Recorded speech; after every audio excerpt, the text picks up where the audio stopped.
So, a very good afternoon to our chairman, principal, vice principal, eminent dignitaries with us today, colleagues, and my dear students. I, Amreen Mogar, take pride in welcoming you all to the launch of a unique and a niche course, Science Communication, by our college, Guru Nanak College of Arts, Science and Commerce. As we know, most innovations in humanity would have been incomplete without a scientific temper, and its application and understanding has been possible only through effective communication. So, on that note, I would request our chairman, Sardar Amarjit Singh Saini sir, to welcome all the dignitaries. Good afternoon. Good afternoon. All the dignitaries, guests, and participants.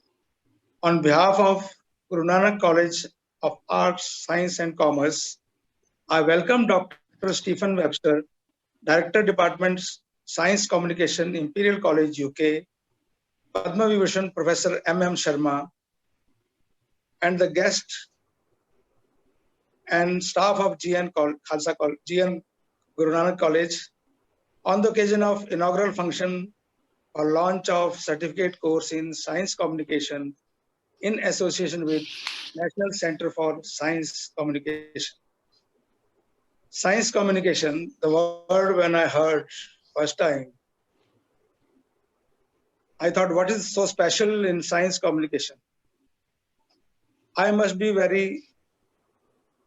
like other communication when we express ourselves day in and day out, like talking, sending letters, emails, etc. But then I realized there must be some difference in ordinary communication and science communication. We need special skill and ideas to communicate with general public for giving scientific information, and need to communicate differently when we communicate with experts in the subject.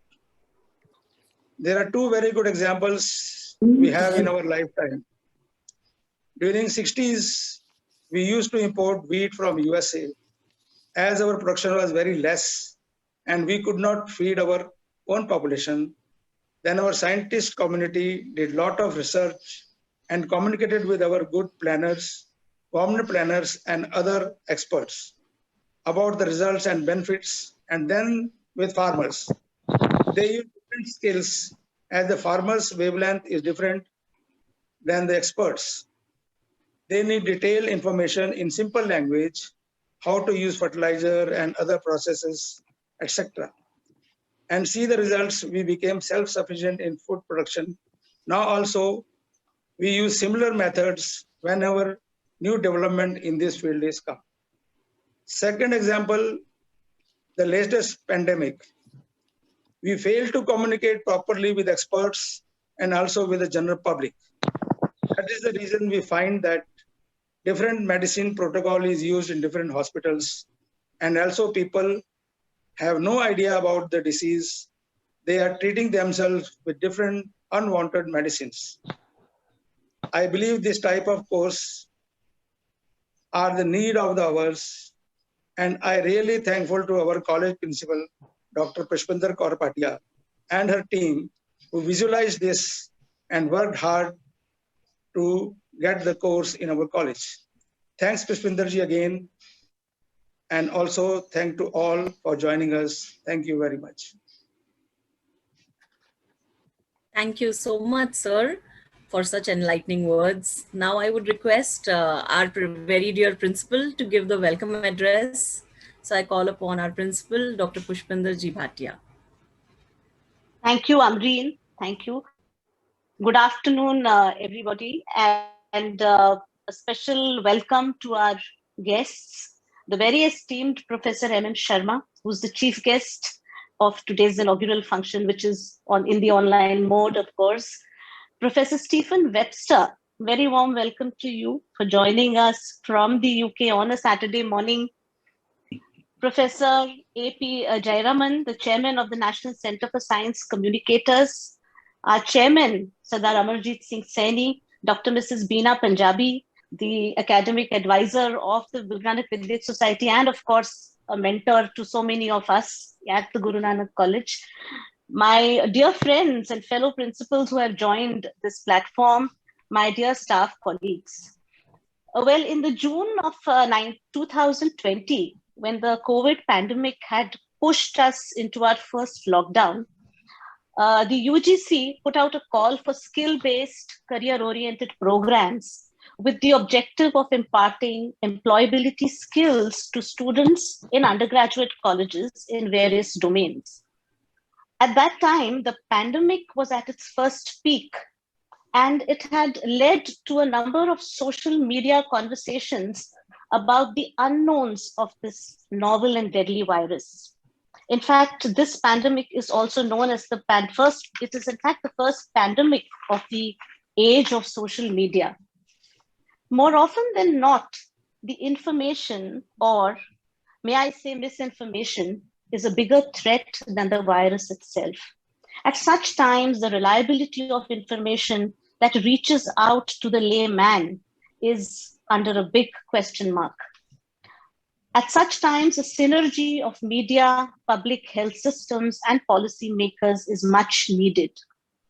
Now, when the UGC put out this call, we saw this as a huge opportunity in the area of science communication, where we could propose a program to the UGC and train our students in this special skill, which of course offers a lucrative career prospect to our students.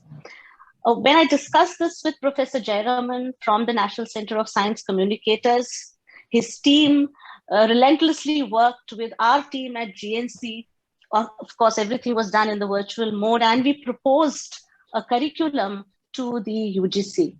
Now, this curriculum was inspired by the curriculum that Professor Webster's department in the UK has been running so successfully since so many years.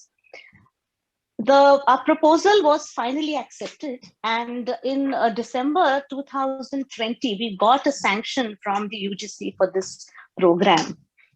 Now, in the months that followed, we conducted a number of orientation programs to reach out to the students, to tell them about this exclusive program. And to our joy, and to our utter delight, we have a number of students who have expressed their desire to pursue this course. In fact, I may say that we are also ready to run the program in 2 batches now, if the UGC permits us. Well, we are all geared up to start this course, which is one of its kind in an affiliated college in India. And even as we worked through all these uncertainties around us, may I say we were certain about one thing, which was that this program had to be inaugurated by Professor M Sharma. Sir, I am deeply grateful to you for accepting our invitation to come online and to inaugurate this program. Professor Stephen Webster, your presence has enriched this whole event. And we have, of course, a very long way to go. We look up to you for guidance in the implementation of this course, and your presence means a lot to us for having joined us on this online platform. We hope to listen to your views, and we, sir, Professor M Sharma, sir, we hope to be guided by you. I extend a very, very warm welcome to each and every one of you. Thank you, Amri. Thank you. Thank you so much, ma'am. I would now like to call upon Dr. Karthik to introduce Dr. A.P. Jayaraman, sir. Thank you so much, Amri. Am I audible, Amri? Yes. It's indeed my pleasure to introduce our skill partner and our advisor for this course, Dr. A.P. Jayaraman. So Dr. Jayaraman holds a PhD degree in science, a PG DMM in management, and a diploma in engineering. He graduated from the Elite Scientific Officers Training School of the Atomic Energy Establishment, and post that, sir has held various positions in esteemed institutions. He was deputed as Science Attaché in 1970 to Expo 70, Osaka, Japan. He served as a professor in environmental engineering at Singapore and Dean Institute of Management Studies, Palakkad, Kerala. Presently, sir is the chairman of National Center for Science Communicators, and he's also the founder president of STEAM Academy. Sir has delivered various lectures and conducted workshops on scientific management and science education topics in various countries on numerous occasions. Sir has also won many accolades for his work, the highlight being the International Copernicus Award from Poland. Now, Sir has authored 20 science books, over 3,000 scientific articles, and delivered over 35,000 hours of discourse in science and technology. Sir, it is indeed an honor and a privilege to have you amongst us today. I once again welcome you on behalf of the Guru Nanak family and all of us, and kindly request you to address the gathering. Thank you, Dr. Karthik Krishnan. Thank you very much. Respected Chairman, Shri Amarjit Singh Ji, Distinguished Professor M Sharma, Fellow of the Royal Society, respected Director, Professor Stephen Webster of the Imperial College, London, and respected Principal, Dr. Pushpinder Bhatia, and invited distinguished guests and directors of various institutes and extremely academically profound audience who have spared their time for this. It's pure pleasure and sheer delight for me to be present on this historic afternoon. I call this a historic afternoon for the simple reason that we are at the cross-section of history. We are in the pandemic world. And as a survival tool in this pandemic world, the supply chain of science communication is the only survival tool we can think of. In the knowledge management, in the production, distribution, exchange, and consumption of information, the seamless flow, the seamless supply chain of science communication is our essential tool for survival. There was a time when supply chain, when this science communication was at the point of desirability. From desirability, it went into essentiality. From essentiality, it came into vitality. And currently, it is a single critical variable for the survival of this species. Such in essence and such an outline is the importance of science communication today. Now, all of us overnight have become metamorphosed into science communicators, teachers, parents, doctors, health workers, everybody, scientists, journalists, everybody has become science communicators. It was a metamorphosis which we have never seen. On the one side, we see the information explosion. For example, if you look at the number of science publications, science research publications, which has appeared in the last 1 year during the COVID time, during the pandemic, it is 90,000 in number. In 1 year, there were 90,000 publications. It took 20 years for nanotechnology from 1990 today to produce 20 years required to produce the same number of research. There has been a rapid output. There was an explanation. There was an explosion of information. But the point is, when we started science communication in the 1960s, 1970s, we were catching low-hanging fruits. If you had Kirkotmar Encyclopedia of Technology, Encyclopedia Britannica, and Fowler's Modern English Language as the 3 books, most of us could be flourishing science communicators. Today, we cannot have that type of science communication. It is absolutely impossible. Now, since everybody has become a science communicator, science communication itself has become very different. For example, if you're a teacher, or if you're a parent, or if you are a grandparent like me, and if the younger generation comes and asks me, what is the importance of this? Why should I wear a mask? Why should I wear double mask? Why should I wash my hands with soap? Then why should I keep social distancing? We should have answers for this. We should have intelligent answers for this. Because everybody, all of us have become science communicators. So as a grandparent, I should know that if I wash my hands with soap, that soap is the sodium or potassium salt of a stearic acid, and that it undergoes hydrolysis in water, it becomes sodium hydroxide, and there is an alkaline solution. As Peter Medover said, this virus is bad news in a protein cover. So that protein will be denatured by the application of sodium hydroxide. I must be able to give this much of information to my grandson as an enlightened fact. Moreover, if you ask me, why should I wear a mask? Why should I wear a double mask? Then I should know the viral load from the aerosols when I whisper, when I speak, when I shout, and when I yell, and when I cough, and when I sneeze. The rates are very, very different. The number of particles being generated are different. I should be able to explain that. Beyond that, I need not only scientific literacy, I also need a scientific numeracy. I should be able to speak in terms of numbers. So for example, when I speak about social distancing, I should be able to explain the reproduction factor, RF factor for this. And I should give a reasonable explanation for this. So this has been the problem which we have been faced. So science communication is rapidly undergoing a change, and it has become a historical necessity. The pandemic world is also characterized by 4 parameters. We have the 4 parameters which we normally condense into an acronym called VUCA. That is, we have this pandemic world is characterized by volatility. The volatility of information is so high, it is higher than the volatility of dimethyl ether. You can imagine that. That is the volatility factor. And the uncertainty factor. The uncertainty factor of information today is much higher than Heisenberg's uncertainty principle. At least in Heisenberg's uncertainty principle, we know that the product of 2 uncertainties is a constant. Here we know that uncertainty is far beyond that. So that is the volatility and the uncertainty factor. Now you look at the complexity factor, the C factor. The C factor is much more complex than the entropy equation of Hawking.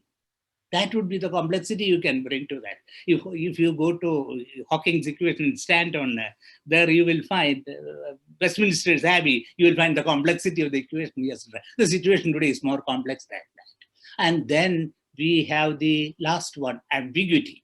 The ambiguity which we are facing today when we are processing the information is much higher than the ambiguity which Michael Sandel described in his trolley affair, in his trolley problem, or even that of the wave-particle duality which we are seeing of this. So this is the volatility, the uncertainty, the complexity, and the ambiguity which is confronting the science communicators. So we have to be scientific communicators in an extremely strategically planned, tactically designed and operationalized course. That is what we have been able to do it. And in this is the, our chairman said that this is the need of the hour. This is the historical necessity for us. This is the essential tool, the single critical variable for our success. Keeping this in mind, we have designed the course, and I am sure this will be a professional fillip and an entry into the world of science communication, and its importance and significance will be multiplying enormously what we can imagine. With this background, we designed the course, and we are very, very happy that we have large number. We have a galaxy of intellectuals. We have the bright and the brilliant and bright minds who have assembled here for this inaugural function. I am grateful to each one of you for the sheer virtual presence of yours. I am grateful to you. Thank you so much, sir. Thank you very much for those words. Now I would request Dr. Mitali ma'am to please introduce Dr. Stephen Webster. A very good afternoon to all. It is my privilege to introduce our second speaker, Dr. Stephen Webster. Professor Stephen has been the director of the Science Communication Unit at Imperial College, UK since 2008. His degrees are in zoology and in the philosophy of science. His research is on Charles Darwin and on the ethics of science. His books include Thinking About Biology in 2003 and Darwin in 2014. He has co-edited collection The Silences of Sciences in 2017. Professor Stephen is keenly interested in the links between arts and science, and in the way science communication can enrich science research culture. Professor Stephen's recent research work on reticence, intimacy, innocence is being popularized as the Stephen's model in science communication in India. This research was published in the research journal Nature. We are indeed honored to have you amongst us. May I request you, sir, to address all the participants. Thank you very much for your kind introduction, and it's great to see Professor Narayam again. We had such a wonderful conversation only a few months ago. So I won't say many words, I'll speak for 10 minutes. I'm so delighted to be here. Perhaps I should start with a personal touch. All collaborations, all good links between universities must have an element of friendship, of personal knowledge. And I'm fond of India because I spent many months when I was in my early 20s working down at Vellore CMC as a technician in Tamil Nadu. And got to know India very well and traveled around a lot. The place I landed was, of course, then Bombay, and I remember it very clearly. So I'm very happy to be with you now and celebrating this great course, and very excited for the future of your students. I mean, when I first got to know India, I quickly became aware of its important scientific background, reading about Nehru, reading about the independence movement, reading about democracy in India. I saw that this truly is a civilization with an extraordinary past, but also with a great interest in modernity and using the fruits of science. And I kind of want to talk now about how I feel science communication can produce the best sort of human progress. And I'm very pleased about your course. I'm very happy about the likely future of your students, because as several speakers have said already, we need good science communication. An important head of United Kingdom research said recently, the science isn't done until it's communicated. And we've just heard Professor Narayan say these very important things, which I've written down immediately. Everybody has become a science communicator. Everybody has become a science communicator. And it's true, I think, I've been working on my course for about 20 years. It's about 30 years old. Science communication in London, it had a big boost, or a large amount of excitement when we all began to worry about climate change. How should we communicate climate change? Something so abstract, so apparently distant, and yet so crucial. How do we make it seem urgent? So climate change is a very large issue for science communicators. But COVID, the pandemic, has, as Professor Narayan says, made all of us science communicators. But he also mentioned, didn't he, in this talk, about volatility, about ambiguity, about complexity. And this is an interesting aspect for your students and for all of us working in science communication. How do we communicate science when there's so much volatility about, when the results are being presented in so many different ways, when communities have so many different views? And this, I think, is one of the things science communicators are really having to struggle with now.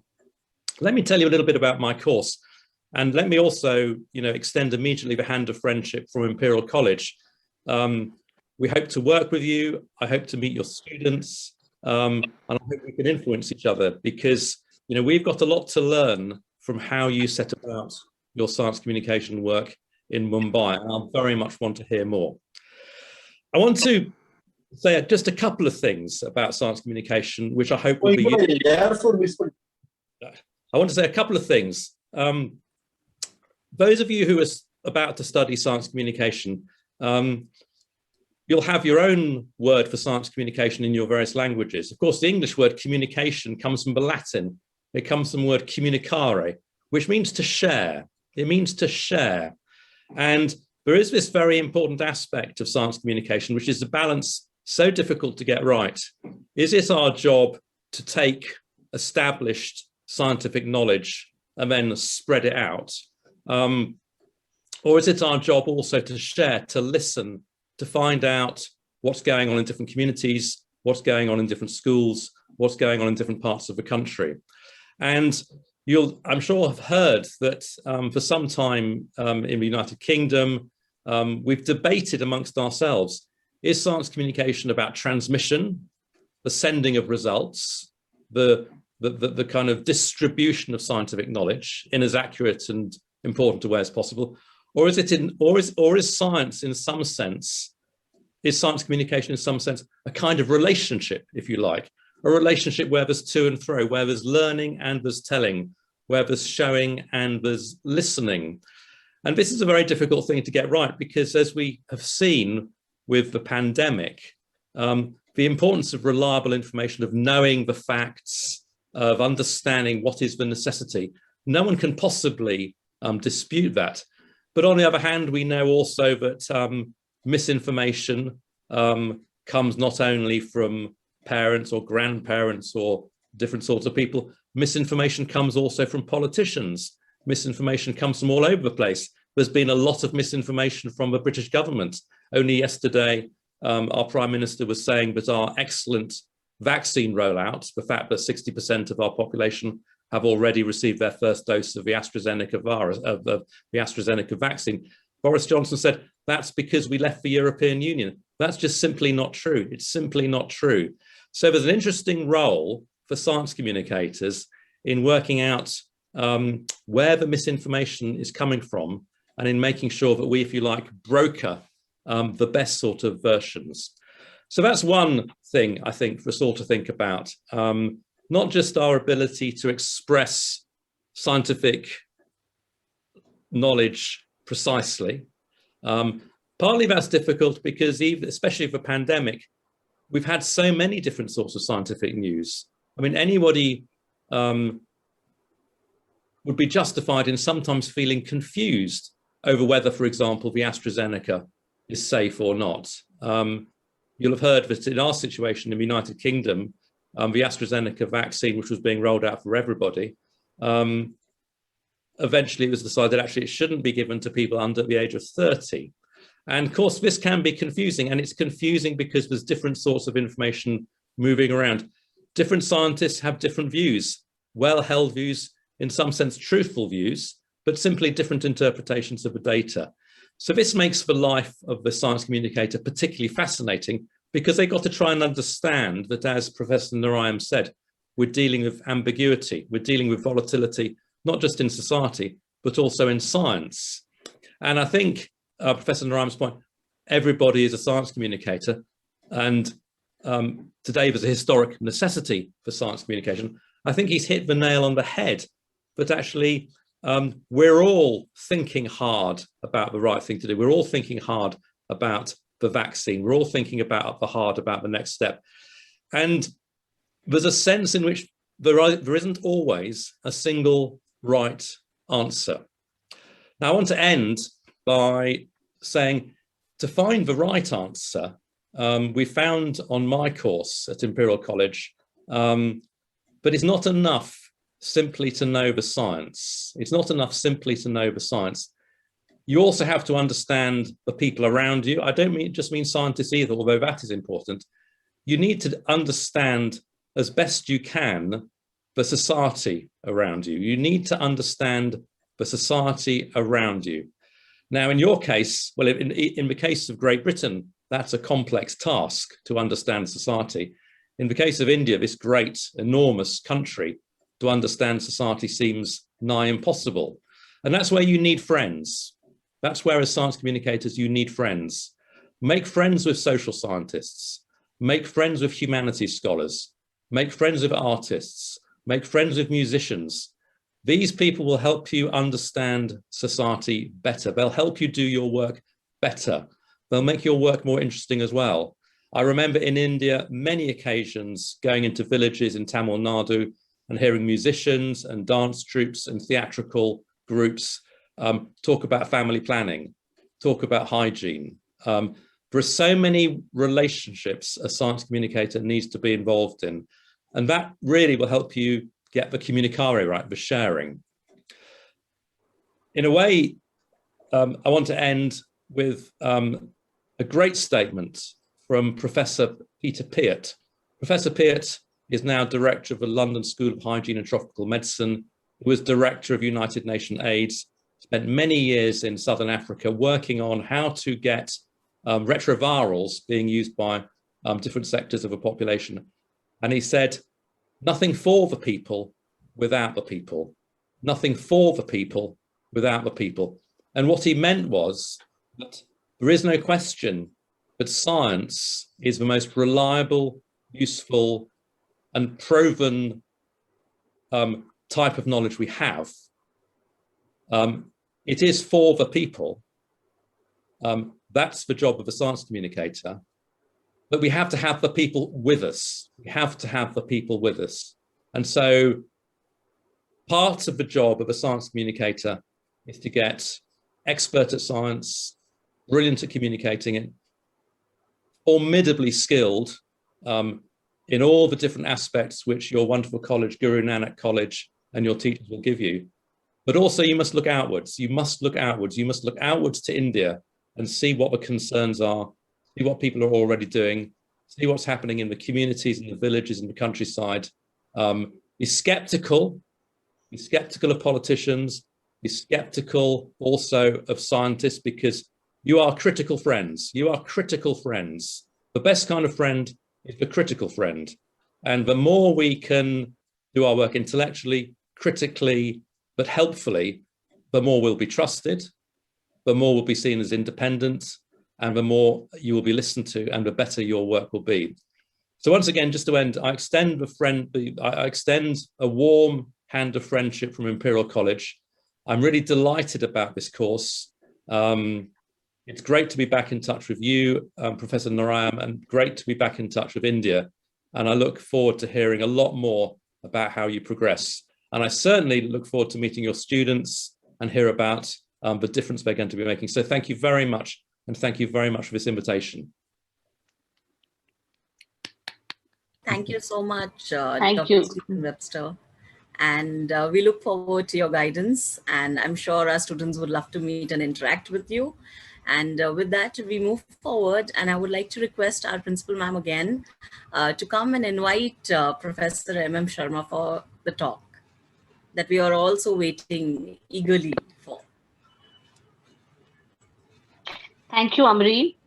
I think one of the most difficult tasks is to introduce somebody who everybody knows, and someone whose achievements are a benchmark to so many of us in academics.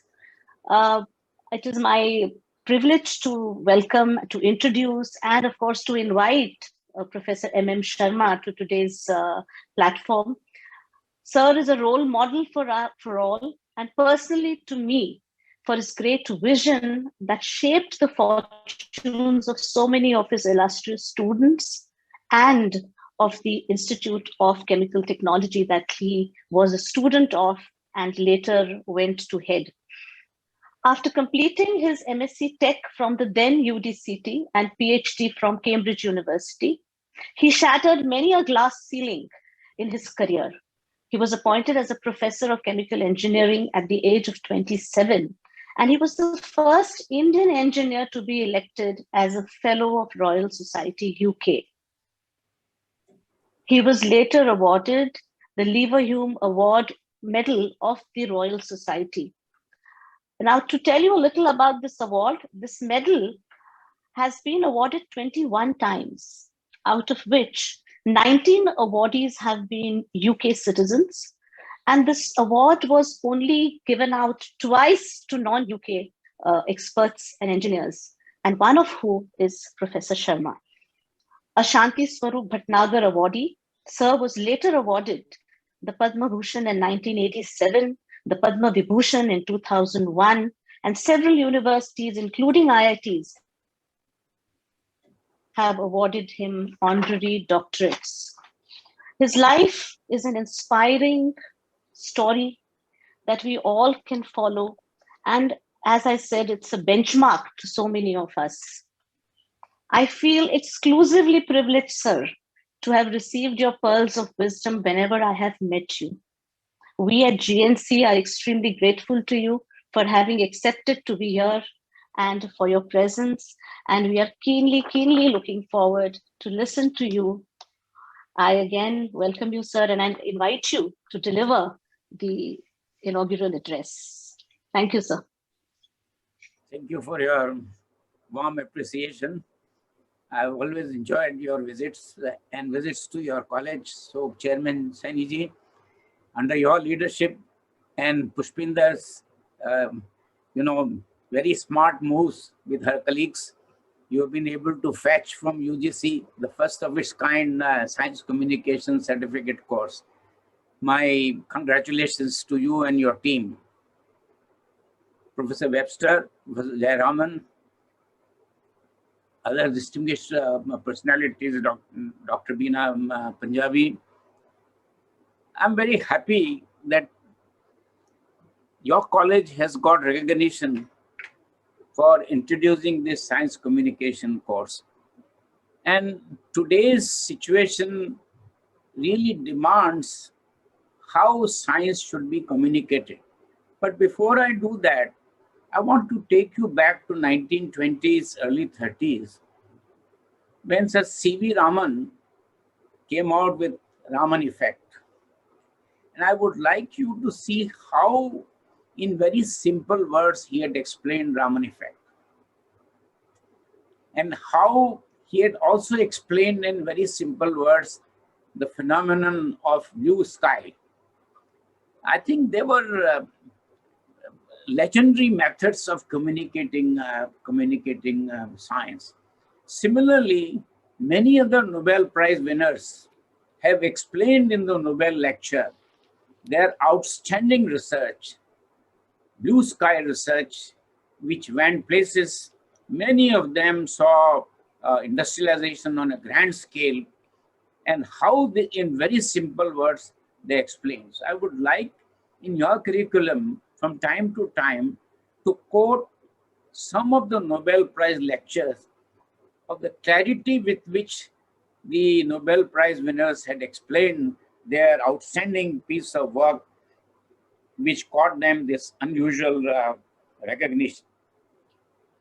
Right now, as everybody else has pointed out, this pandemic propels me to tell you something about how high science, blue sky research has been responsible for whatever successes we are realizing in dealing with this epidemic.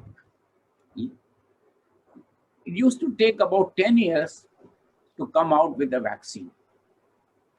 Last year in February, many vaccine experts in the world and vaccine manufacturers in the world had said that for this COVID, there is hardly any chance of coming out with a vaccine in less than 4 years. These were also through interviews with famous magazines, famous newspapers like New York Times and so forth. How high science has enabled vaccines to come out within a year. I think in any science communication, this should find an important place, that what were these advances in basic sciences which enabled vaccine to be developed. Vaccine is really based on very high science.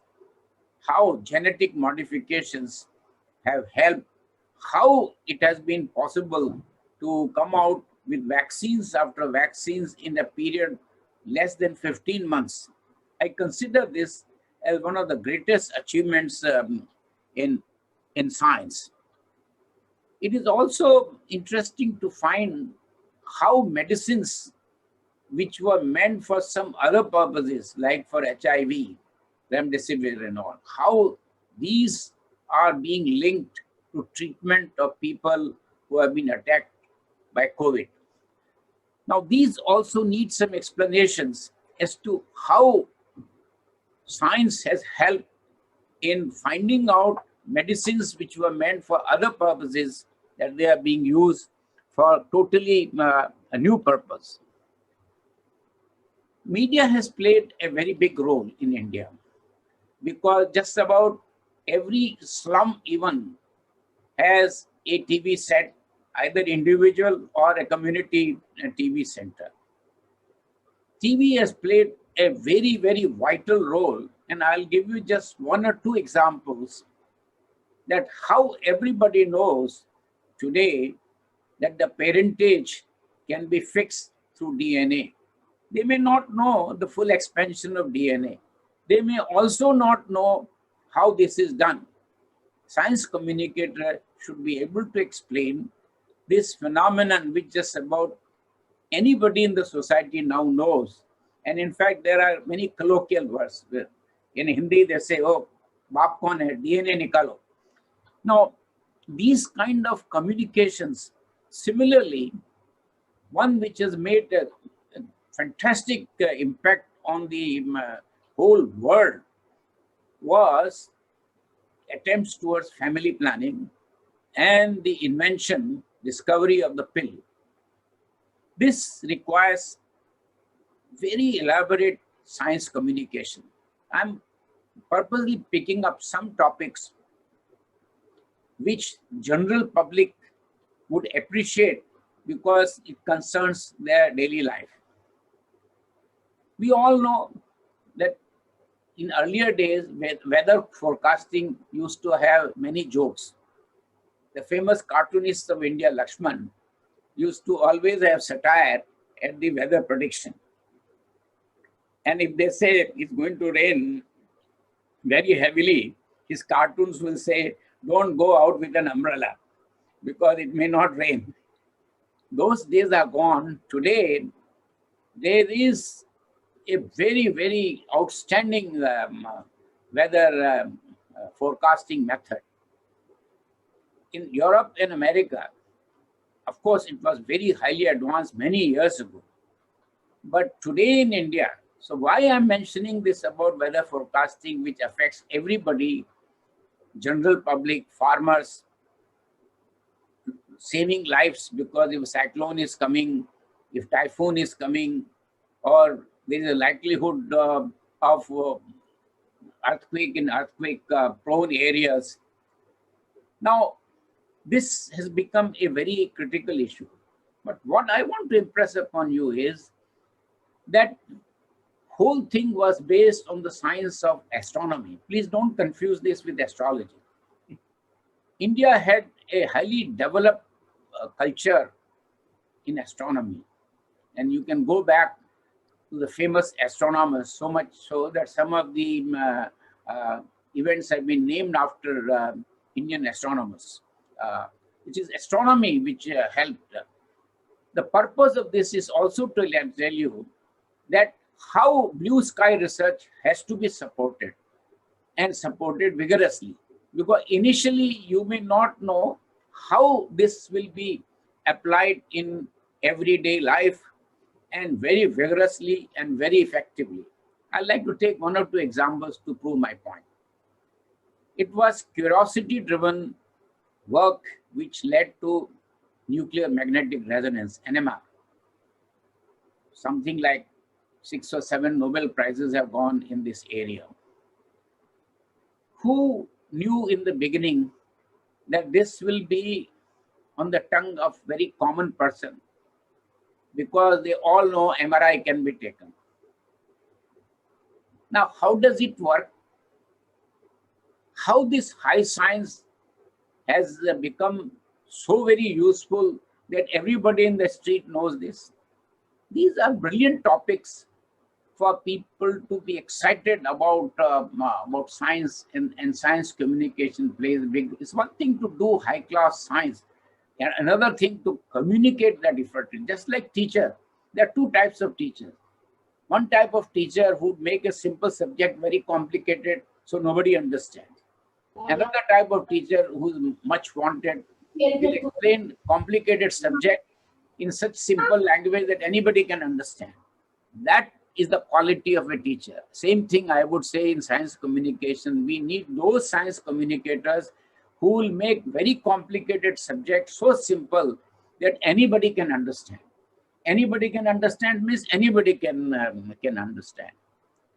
Now, apart from the media, there is this whole, we used to have Calcutta Center, which used to show demonstration experiments. Now, they have a great appeal to science communication through live experiments. Even Royal Society used to have these live experiments where noted people like Michael Faraday have participated. And there was a marvelous anecdote when he demonstrated electricity to the Chancellor of Exchequer. The Chancellor of Exchequer said, Michael, what good it is. He said, sir, before long, you will tax it. Because the Chancellor of Exchequer didn't realize that electricity will be so important that he will be able to collect massive sums of money through taxation. I must say the reply of Michael Faraday was very, very witty and very, very appropriate. So coming back to this whole culture and make sure that you have people who will communicate science in India in regional languages. the talent of India is in rural area. And we often get completely taken away with the cities. Marathi Vignan Parishad has gone to several villages and communicated the rigors of science and the benefits of science to the common public.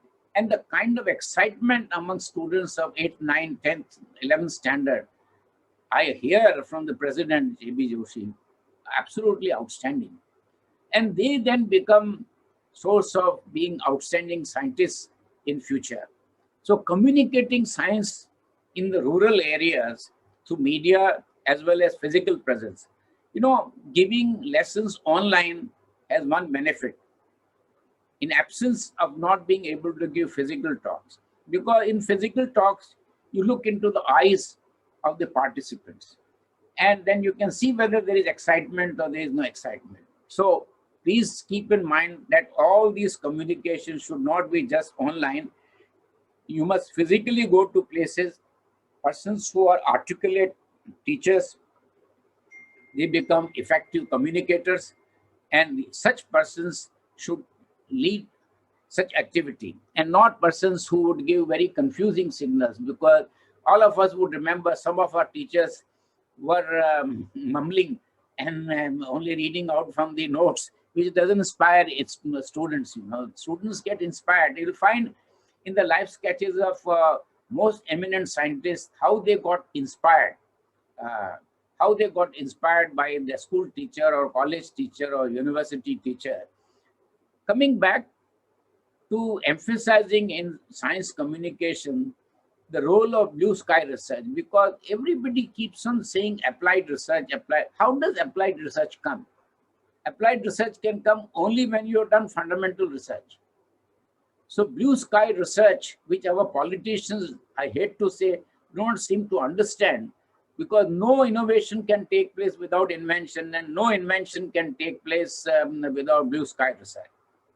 And that a very serious shortcoming in Indian culture of not owning failureship. You never have inventions without encountering failures.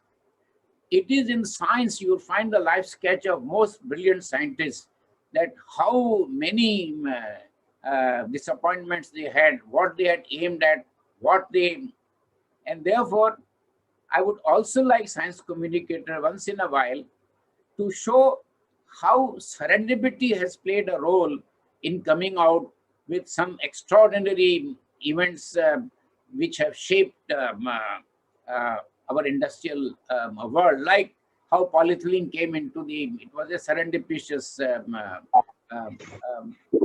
invention, which led to the largest volume polymer production in the world. Like that, there are many examples of serendipity, but emphasize simultaneously that serendipity has never struck uninitiated persons. If Fleming could check on penicillin because he was a very gifted scientist, he saw something and thought there's something unusual, so follow it up. So science communication needs many more small size publications in regional languages. I'm emphasizing regional languages again and again because most of us who talk in English, we are not able to go to the real teeming masses, which is an absolute necessity. I can go on and on to tell you how science communication, it's like, why don't we take a normal subject?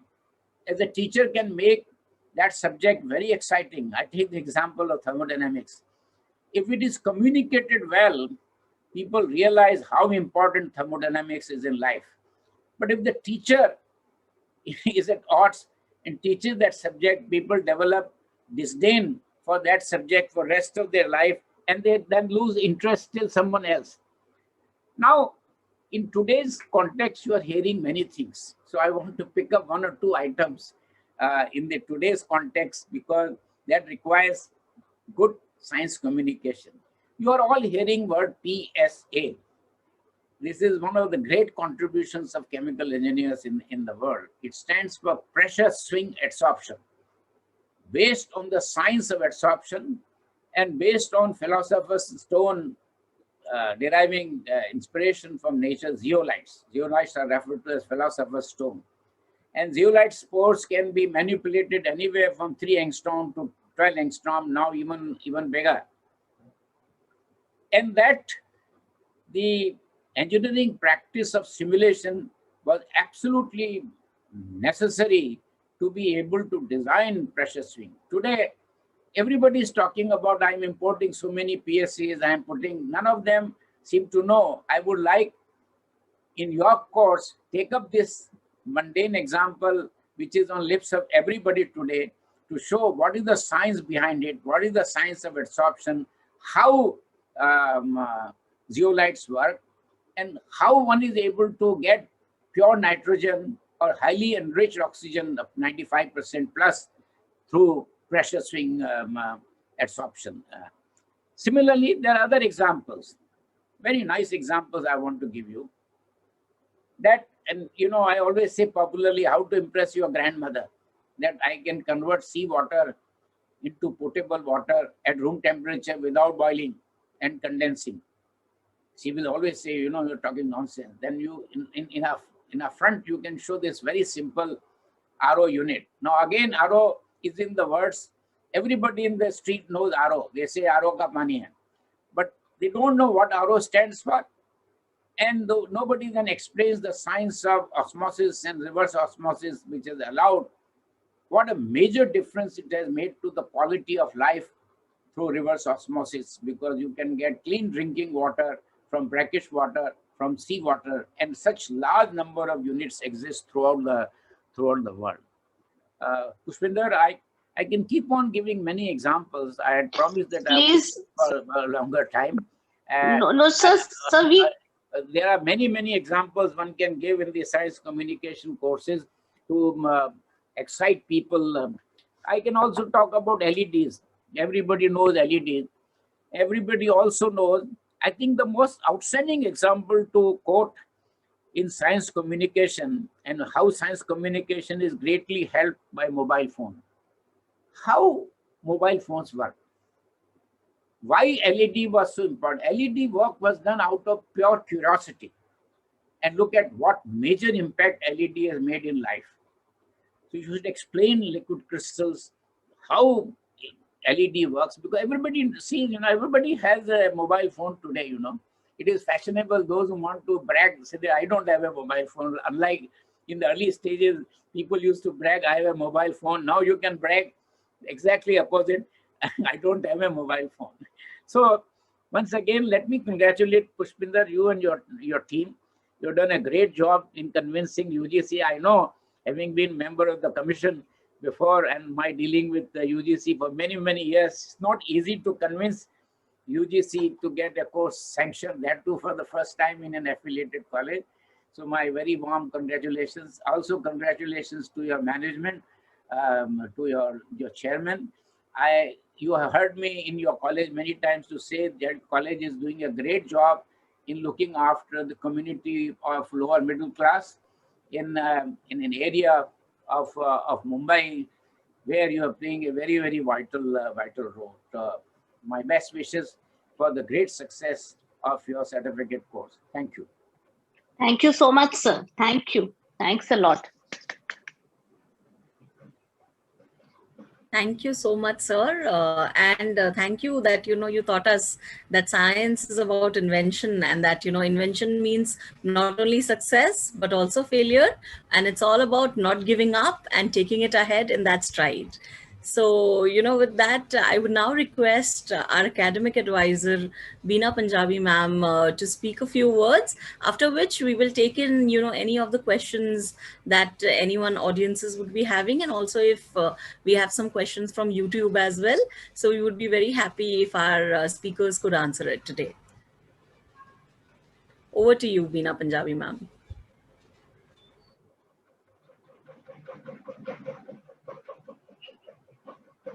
Ma'am, unmute, please. Ma'am, you're muted. Ma'am, please unmute.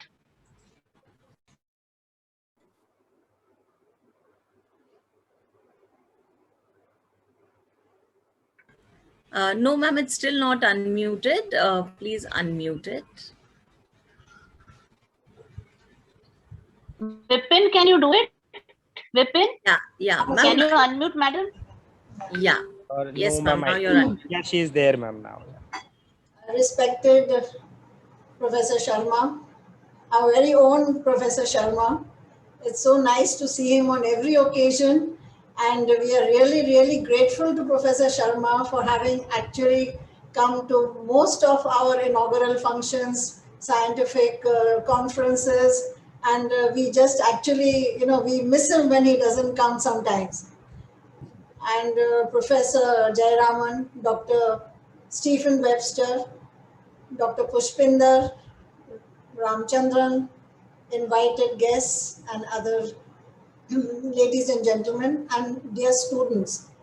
Of course, this is one of the, it's a very, very rare occasion where an affiliated college can get a course as important as science communication.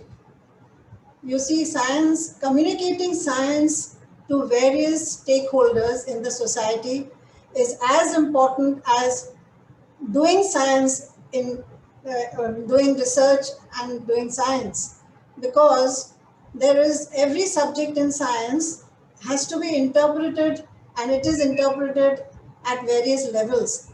When you write, when you communicate science in journals as a research paper, it has to be dealt with differently. When you communicate science to school children, it has to be brought in the most simplest of ways so that they understand the most complex of principles in science. It is a very, very difficult situation when you have to go down to the level of the layman. Now, especially during this pandemic, I realized when people are talking about the rapid antigen test, they know what is RA. They know what is PCR test, RT-PCR. It's being rattled off. And everywhere on YouTube, then on WhatsApp, you are getting all these kinds of, the terms. But it's very amazing that everybody knows, as Professor Sharma rightly said, we all know the words, what is DNA, but what exactly is its composition, or what exactly is DNA, what is its role in genetics. It is difficult to actually get down unless you really can communicate in a very, very simple way. What about GM foods? Being a biologist, I know every second person, no, it's GM, so I'm not going to have it. So they go and see the label, they will see it as genetically modified, and sometimes even we do not know what is GM. In that way, communicators will have to, they have a very, very important role in society, and I'm very happy, and I congratulate Pushpinder, Dr. Pushpinder Bhatia, for a wonderful job of getting this course in our college and identifying such an important course for our institution, which is actually a very, very novel course, and I feel it was required.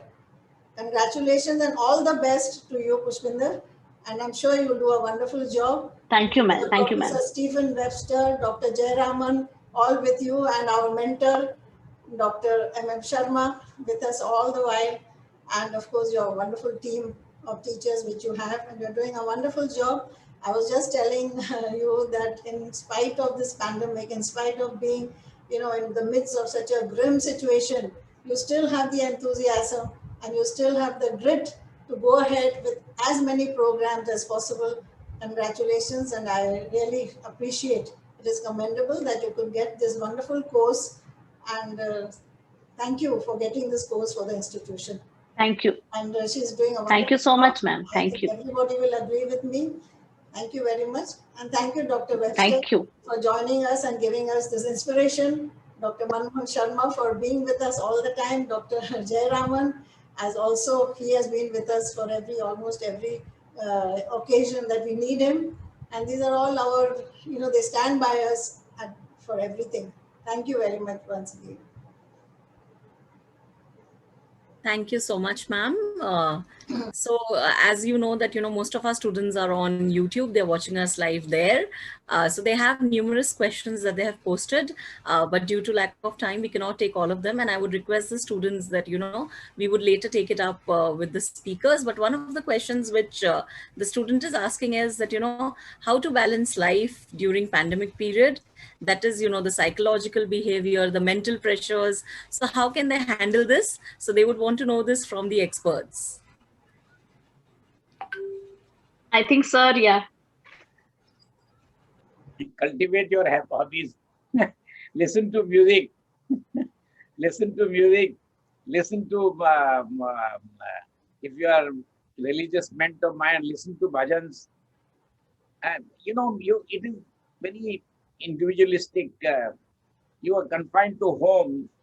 Let the boredom not take over you. I can give my own example. I'm busy. I'm 84, but I'm busy. I walk inside the home. I take internet, browse through varieties of journals. So whatever interests you, it's a time for you to catch up with your reading. If you like the classics, read Shakespeare. If you enjoy something in Hindi or regional language, read the. It so happens throughout the world that some of the best literature is the religious part, just like the Bible or Quran, or those who are in Hindi, Tulsidas, Ramayana. They are extraordinary pieces of literature, independent of their significance in religion. So each person has to find a way which suits the person. If you like to see classic cinema on the TV, because today it is so much easier. I think TV and internet has made the life so different than it was earlier. Let this not overburden you. I think you have to find your own way out. I have just given you one or two simple examples of how I'm making use of my time very gainfully. I have no problem. None. Yes, I must add here that sir is a regular follower of so many programs on radio as well. So I hope this should help our students. Pushpender, can I say something? I'm muted, I think. Yes, Stephen. Yeah. It's very good. It's very good. That's the first question in our science communication launch, because the balanced life and how we live is very, that'll make you a better science communicator. Well, it's interesting because of, in England, we're in a different situation from you now. And my students are now back in college after months being isolated in their flats. Because it's a practical course, they're allowed back in. And at this time of the year, we're in small groups. So they're back together and they're exhilarated to be able to communicate together.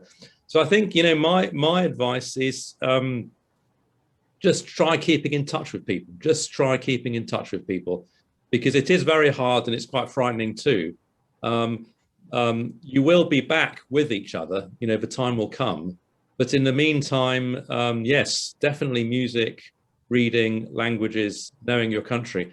But, make that extra effort to keep in touch with each other, because, friendship in a time of trial are often the most important friendships. And it's a cliche to say the world is going to be different after COVID. That is a cliche. But I think, the science communicator, as Professor Narayam said, things have changed. And so your ability to lead the balanced life now and think out what's important to you, that will be very, very valuable to you as science communication students and practitioners, for sure. Thank you, Stephen. That is very useful. Amreen? Yes, I think, it is more about, as we say, it is physical distancing, not social distancing. So we can keep in touch with everyone, and that's how, we can move ahead. And with that, let's move towards the end of our program. And I would now request our Vice Principal, Sir, Dr. Ramchandran, Sir, to propose a vote of thanks. Over to you, sir. Thank you, Amrinji. Good evening to one and all in this August gathering. We are indeed privileged to be with so many eminent scholars who have, been sharing with us over this last 1 hour. As the name is given for this program, the course on science communication, I really wondered how our principal madam has given me this opportunity to say word of thanks on this. Generally, people feel that science is physical science and other subjects like social science, they are not considered. But today I could see a lot many things on the integration of these two things, physical and the human social science have been talked about. I'm really privileged to say word of thanks to all these speakers and all the different experts who are gathered over here. First, I would like to thank our chief guest, Professor M Sharma, Padma Vibhushan. He is an icon of science. As Dr. Bina Punjabi Madam, our former principal and our advisor, said that whenever there are programs, sir's presence is there. And I was really fortunate to thank him in many of the physical programs that we had. And today, even though we are at various places positioned because of the epidemic, I am really thankful, to get this opportunity, see all these enlightened faces. And today we could learn a lot of things.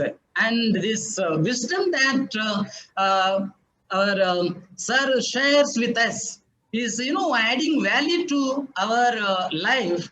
And definitely, sir, your advice on these different areas will be taken very seriously by us, and it will be very, very useful to us. On behalf of Guru Nanak College management and staff, I wholeheartedly thank you, sir, for accepting our invitation and making this program a highly valuable one. Secondly, I would like to thank Dr. Stephen Webster, Director of Science Communication Unit from UK. Sir, because of your presence in this program, you have really made this program an international one. This is really a welcome thing that the institutional heads from different countries come together and make unique programs for the world. So I am really thankful to you on behalf of Guru Nanak College management and staff. I wholeheartedly thank you, sir. Thirdly, Dr. A.P. Jayaraman, the nuclear scientist, the president of STEAM Academy, and the chairman of National Center for Science Communication. Sir, your advice on your speech on the relevance of science communication is really, admirable, and your participation with our institution for, starting this program and in encouraging the staff and students of our college is really a great thing. I thank you on behalf of the Guru Nanak College for accepting our invitation and encouraging us to have this program. And this, all these sort of different programs do happen because of shouldering and support of our management for any sort of useful programs that we conduct. There are always, we see Sardar Amarjit Singh Saini sir, who is the chairman of the college. He is always present, and in all respect, he gives support to us, and because of which these sort of programs do happen. And a large number of external experts are available. They are also listening. Principals from other colleges are there, and all the presentees in this meeting, they have made this program a real success, and for their presence, I thank all of you. And our dynamic principal, young and dynamic principal, she is always into, bringing newness in the organization. And because of her active, energetic participation in bringing education into a greater heights, we are able to have this program today, as Madam suggested, that these sort of programs we rarely have in the affiliated colleges, but it is becoming, more valuable and more relevant also to have these sort of programs. So I thank our principal for taking initiative in conducting such programs and bringing so many eminent personalities from different places of India and also from other countries. And